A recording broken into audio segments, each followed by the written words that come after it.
O início de 2026 não foi marcado por aplausos em Brackley, mas por um silêncio pesado, quase constrangedor. Um silêncio que contrastava brutalmente com a expectativa criada em torno da Mercedes, a equipe que redefiniu o conceito de domínio técnico na Fórmula 1 moderna.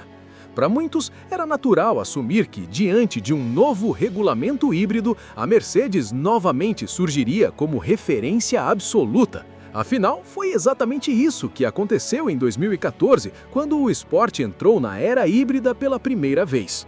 Mas a história raramente se repete da mesma forma.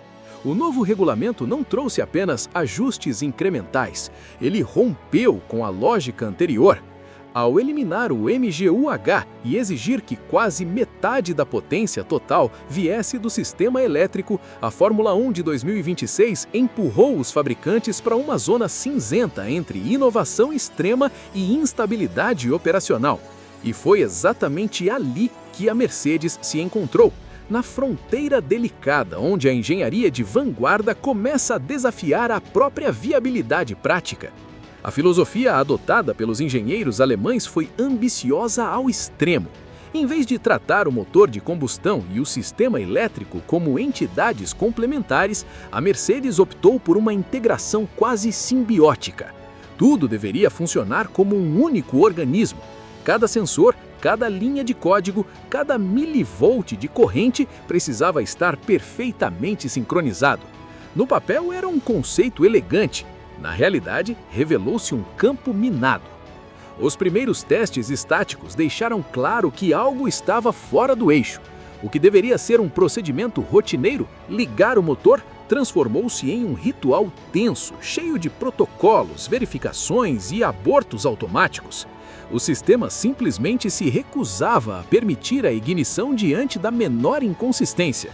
Não era uma falha mecânica clássica, não havia fumaça, ruído ou quebra visível. Era pior, era um motor perfeitamente construído que se negava a existir. Internamente, o problema ganhou um nome quase irônico: o paradoxo da ignição. Quanto mais sofisticado o sistema se tornava, menos tolerante ele ficava ao mundo real.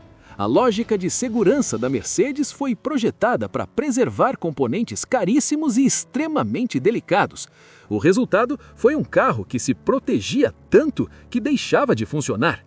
O combustível 100% sustentável adicionou mais uma variável instável a essa equação já delicada.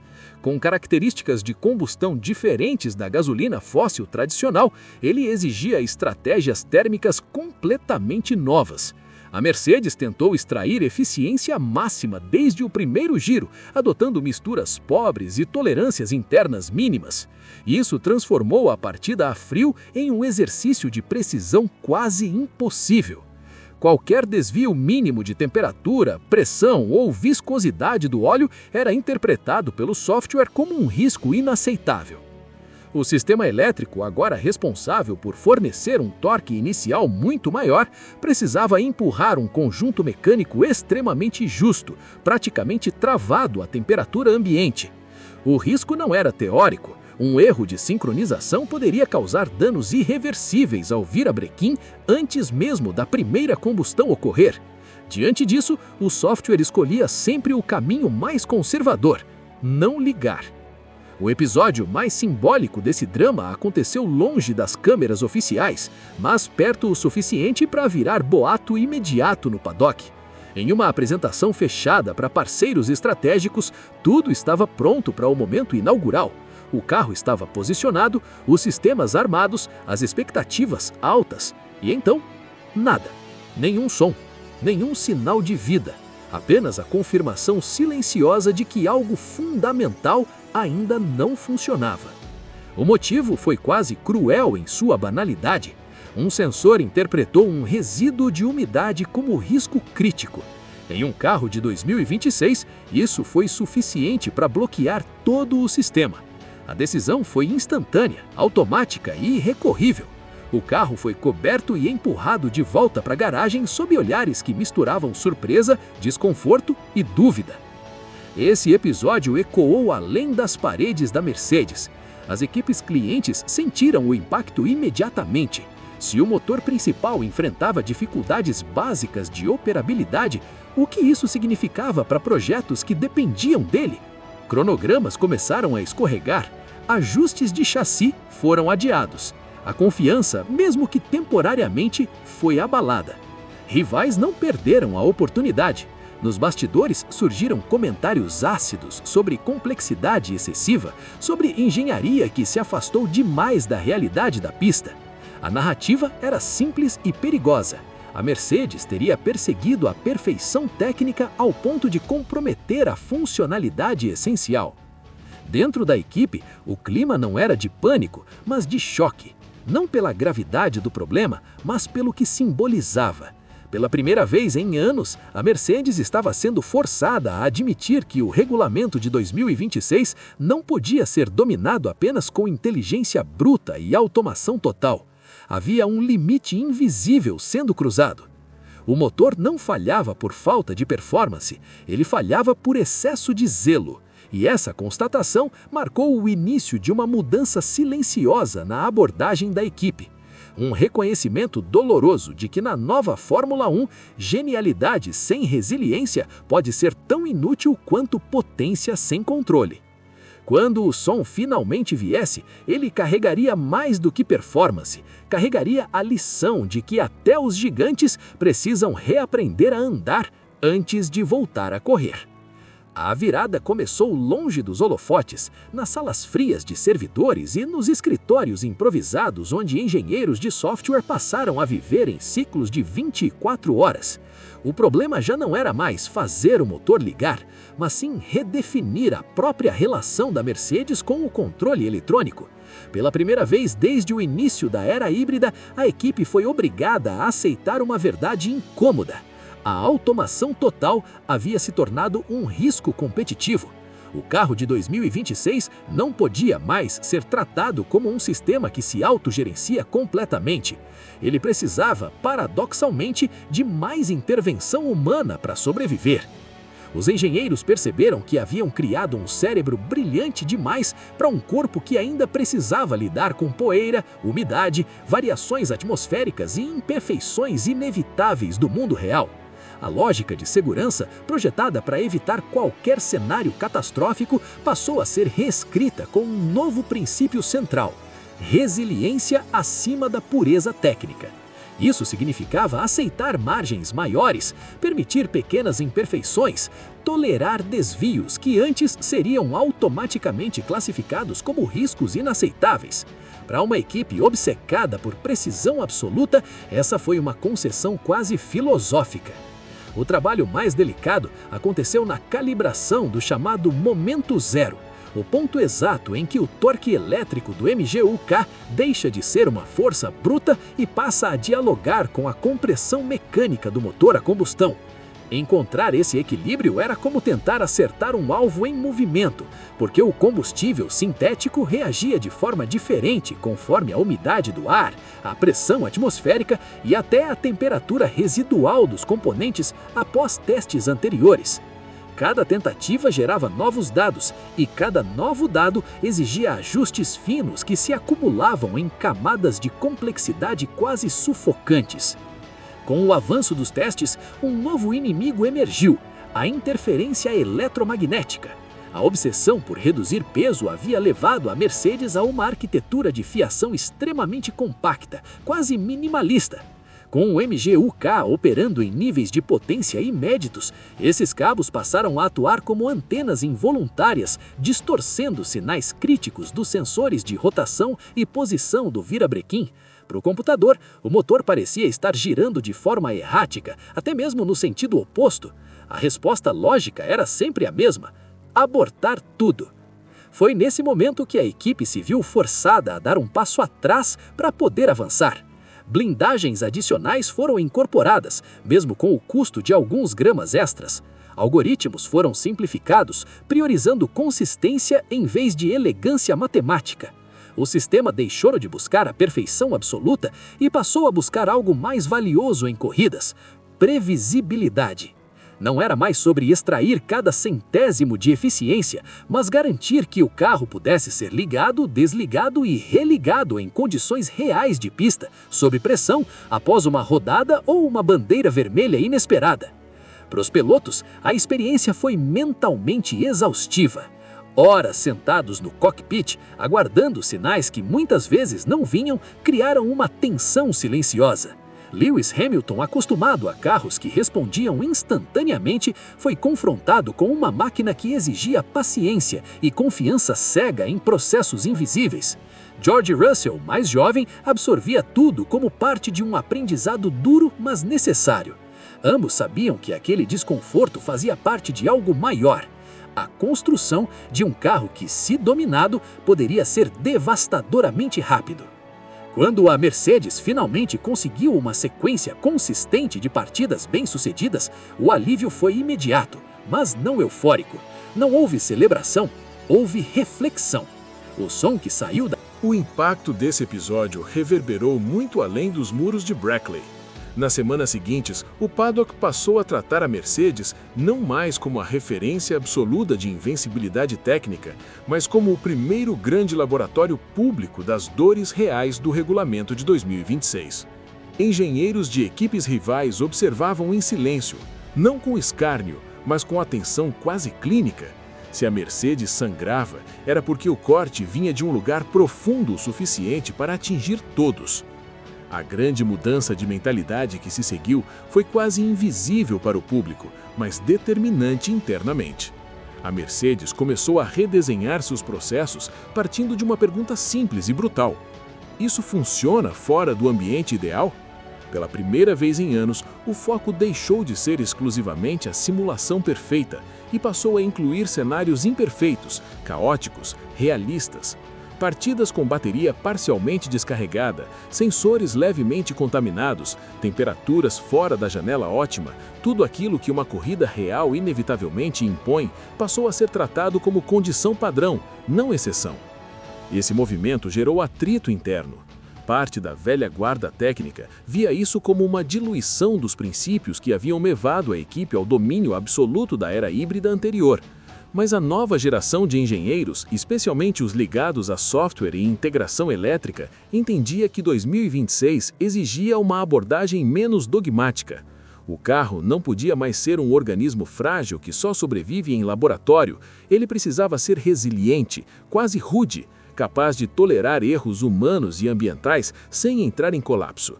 A consequência direta dessa mudança foi uma redistribuição silenciosa de poder dentro da equipe. O departamento de software, antes visto como suporte da engenharia mecânica, passou a ocupar uma posição central nas decisões estratégicas.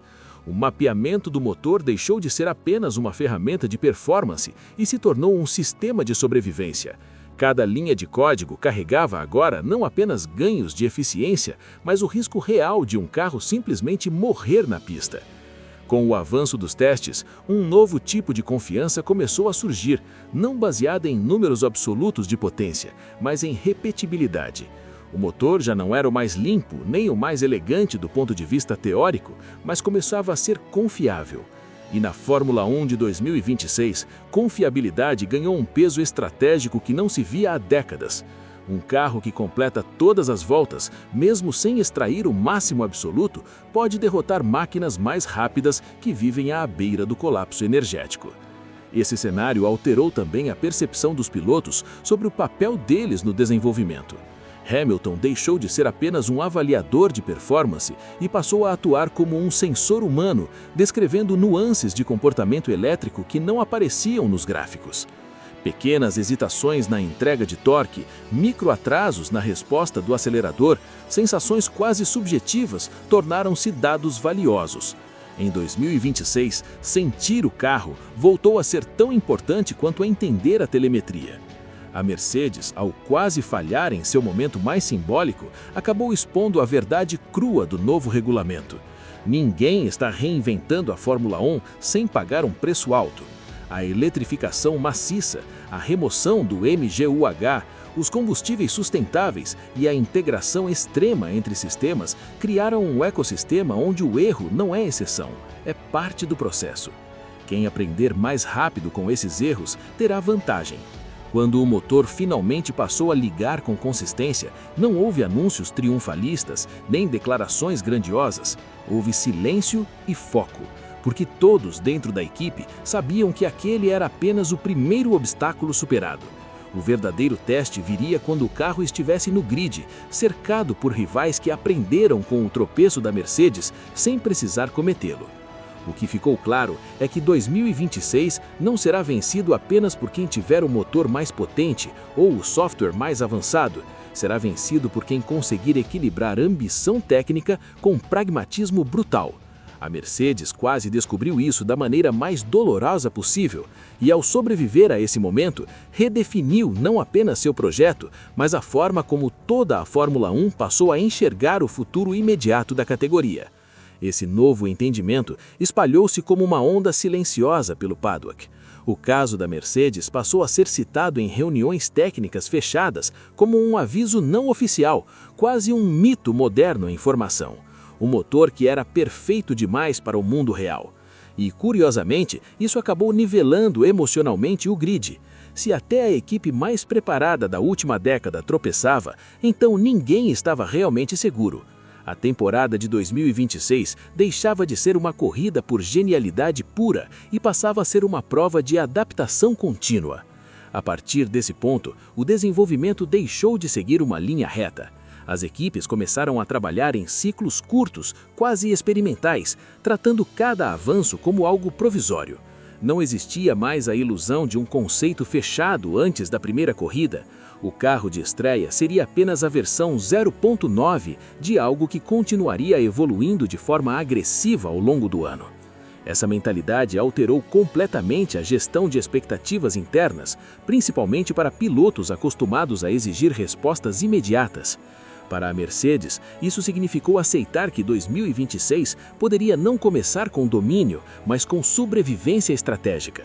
Pontuar consistentemente, evitar abandonos elétricos, entender o comportamento do sistema em corridas longas passou a ser mais importante do que vencer a primeira prova. Era um choque cultural para uma equipe que construiu sua identidade recente em vitórias incontestáveis, mas era também uma maturidade forçada pelas circunstâncias. Enquanto isso, rivais observavam de perto os sinais indiretos. O silêncio excessivo da Mercedes em comunicados oficiais, a ausência de vídeos de bastidores e a linguagem cautelosa em entrevistas indicavam que o problema da ignição havia sido apenas a ponta do iceberg. A verdadeira dificuldade estava na convivência entre sistemas que individualmente funcionavam brilhantemente, mas juntos criavam comportamentos emergentes imprevisíveis. A Fórmula 1 entrava definitivamente na era dos sistemas complexos, onde o todo já não podia ser compreendido apenas somando as partes. Essa complexidade também começou a influenciar decisões políticas dentro da FIA. Discussões sobre possíveis ajustes de última hora no regulamento ganharam força, especialmente no que dizia respeito à gestão de energia em retas longas e à segurança em casos de falha elétrica súbita. O medo de carros mortos no meio da pista, sem potência elétrica suficiente para se mover, tornou-se real, e o episódio da Mercedes deu legitimidade a essas preocupações, tirando-as do campo da teoria. Do ponto de vista do espetáculo, algo paradoxal começava a se desenhar. Quanto mais difíceis os carros se tornavam de domar, maior era a chance de vermos erros humanos, improviso e decisões tomadas no limite. A Fórmula 1 de 2026 prometia menos previsibilidade e mais narrativa, menos carros pilotados por algoritmos perfeitos e mais máquinas que exigiam leitura constante do ambiente. Isso, ironicamente, aproximava a categoria de suas raízes mais cruas, ainda que envoltas na tecnologia mais avançada já vista. Para os pilotos, a pressão psicológica atingia um novo patamar. Não bastava mais confiar na equipe ou no projeto, era necessário conviver com a possibilidade real de falhas que não podiam ser previstas nem corrigidas em tempo real. Um erro de software, uma interferência eletromagnética, uma variação mínima de temperatura poderiam definir o resultado de uma corrida inteira. Pilotar voltava a ser um exercício de adaptação permanente, não apenas de execução. Nesse contexto, a quase falha da Mercedes ganhou um significado maior do que o problema técnico em si. Ela simbolizou o fim da era em que a Fórmula 1 podia ser totalmente dominada por uma única filosofia.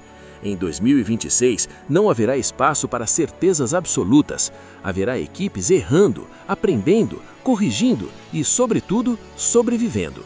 E talvez seja exatamente isso que torne essa nova era tão fascinante. A pergunta que passou a ecoar nos corredores já não era quem acertou o regulamento, mas quem vai errar menos. E a resposta para essa pergunta não virá nos túneis de vento nem nos bancos de testes, mas nas primeiras corridas, quando a teoria encontrar o caos do mundo real.